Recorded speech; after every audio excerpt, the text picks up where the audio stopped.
Hi everyone. How are you doing? Today channel Dan Sreyoun is going to present you about essay. Did you know the word essay is derived from a Latin word, exagium, which roughly translates to presenting one's case. So essays are a short piece of writing representing one's side of the argument or one's experiences, stories, etc. Essays are very personalized, so let us learn about types of essays, format, and tips for essay writing. What's essay? An essay is generally a short piece of writing outlining the writer's perspective or story. It is often considered synonymous with a story or a paper or an article. Essays can be formal as well as informal. Formal essays are generally academic in nature and tackle serious topics. We will be focusing on informal essays, which are more personal and often have humorous elements. Hi everyone. Types of essays. The type of essay will depend on what the writer wants to convey to his reader. There are broadly 4 types of essays. Let us see. 1. Narrative essays. This is when the writer is narrating an incident or story through the essay.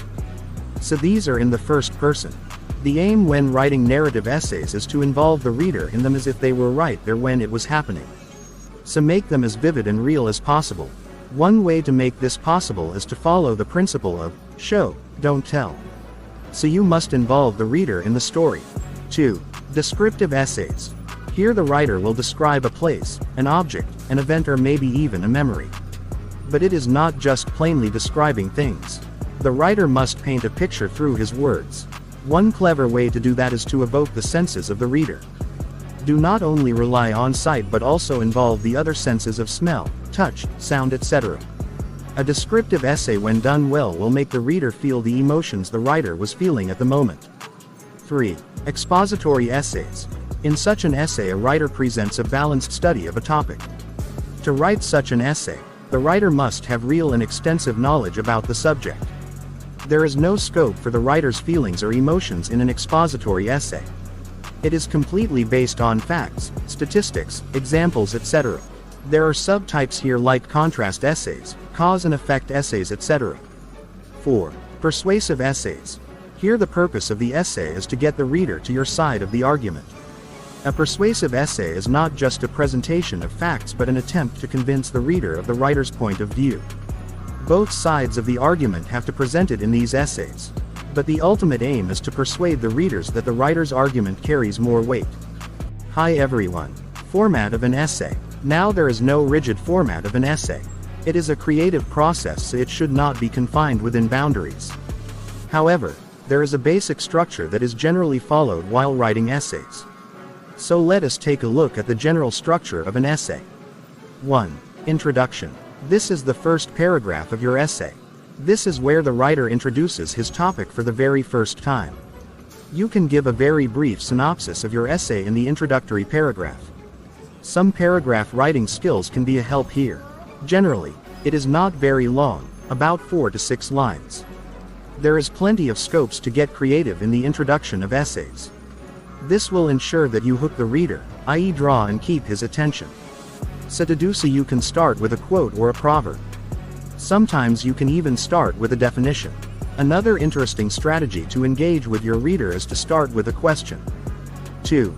Body. This is the main crux of your essays. The body is the meat of your essay sandwiched between the introduction and the conclusion.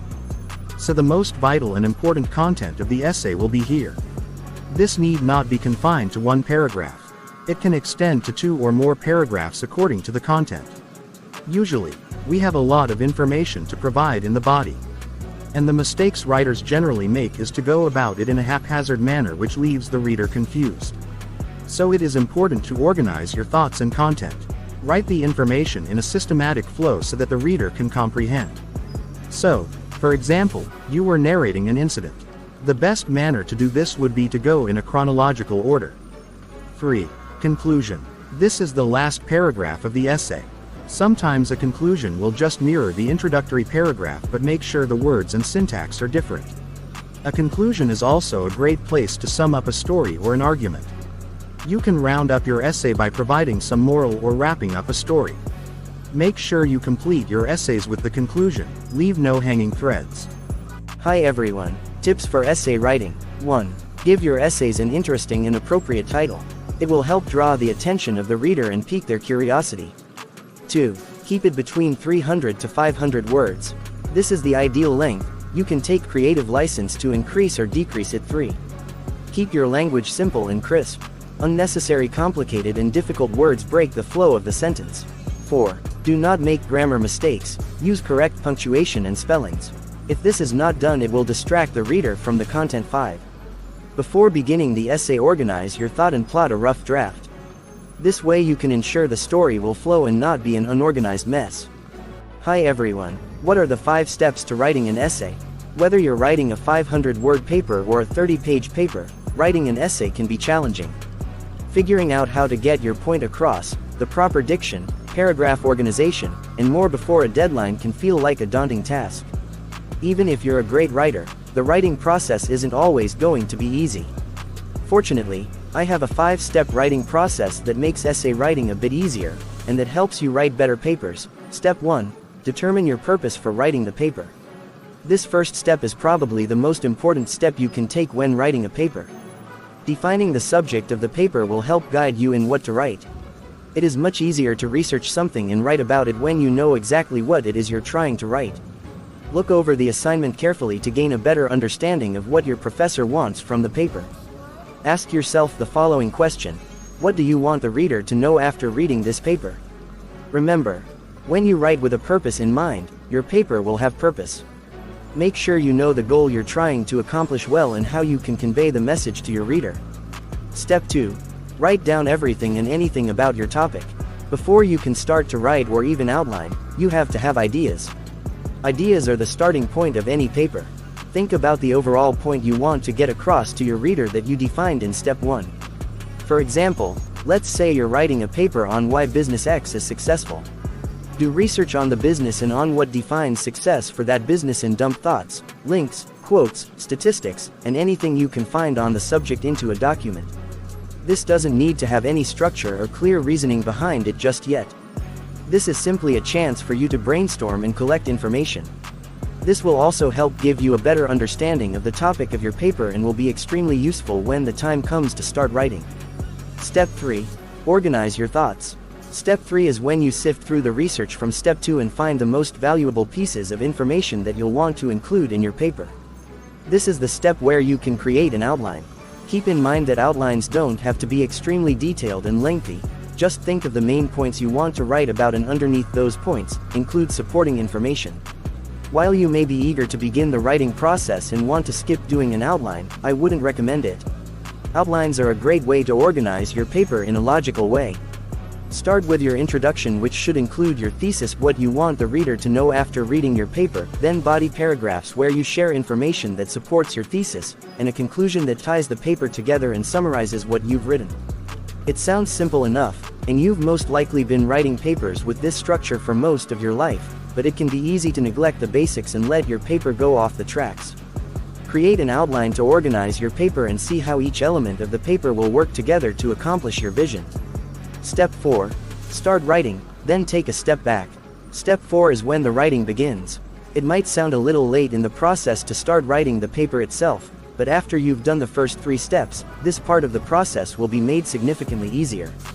Use your outline as a guide for writing. It is also very important to make sure that you read all of your professor's guidelines for the paper so you know you're doing what you're supposed to be doing, as I mentioned in step 1. If there is a rubric, make sure to look it over so that you know what you're being graded on. Remember that you can always go back to previous steps in this process and do more research or add things to your outline if you realize adjustments need to be made as you write. In fact, I strongly encourage you to do this to make sure your paper is exactly how you want it to be and satisfies the requirements. Refer back to your professor's instructions regularly to make sure you're on the right track.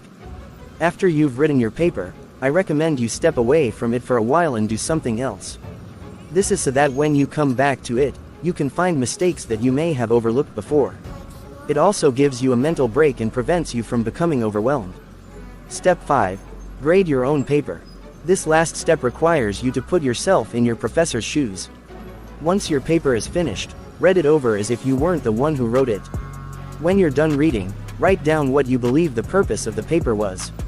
If this matches the purpose you wrote down for yourself in step 1, that's great. That means you effectively conveyed what you wanted to the reader. However, it's always good to get a second opinion, so I would recommend having a peer, someone from the writing center, or even your professor look it over and give you their thoughts. You should also give yourself a grade and some feedback after reading it. It might feel a little strange to grade your own paper, but it's very useful. If you feel like your paper was worthy of A/B, think about what you could change to make it an A-worthy paper. What do you feel like was missing? What did you like about the paper? Was there anything you disliked about it? Being totally honest with yourself during this step will improve the quality of your paper. Thank you for watching my videos. Please subscribe, like and share to channel Dan Sreyoun in order to get more videos. Thank you.